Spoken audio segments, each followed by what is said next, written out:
Thanks, guys. I can't believe you hit a basketball collab from me. Fuck you. I'm so excited to see the teams everybody got assigned to. I hope at least I know the team you get. Even if they're not the ones I've ever rooted for. Surprise! The NBA collab is not something I expect. I think nobody expected it either. When staff told me, I was like, do you guys make a typo? I legitimately thought that they made a typo.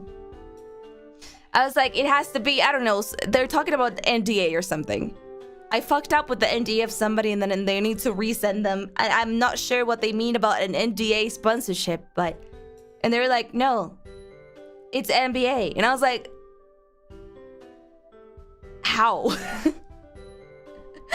How do you guys get to do this?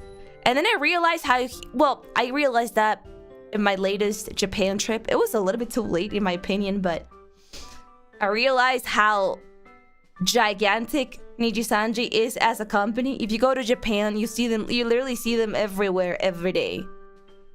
And then when you go to Japan, maybe not in the West, but when you go to Japan, you realize how much Nijisanji is loved by the normies. Like how much Nijisanji is into the weeb market, but also in the normies' everyday life. Which I think is why Nijisanji is so big to begin with. So I was like, goddamn.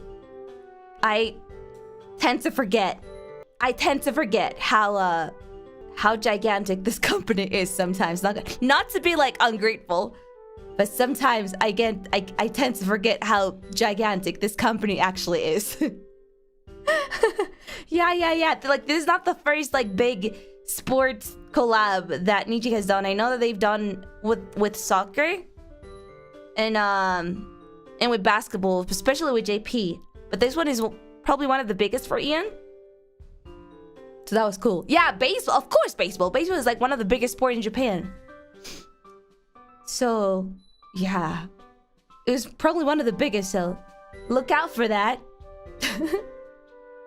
Didn't expect an international collab at all. Me neither. I'm running through the meadow. Flowers that speak to me.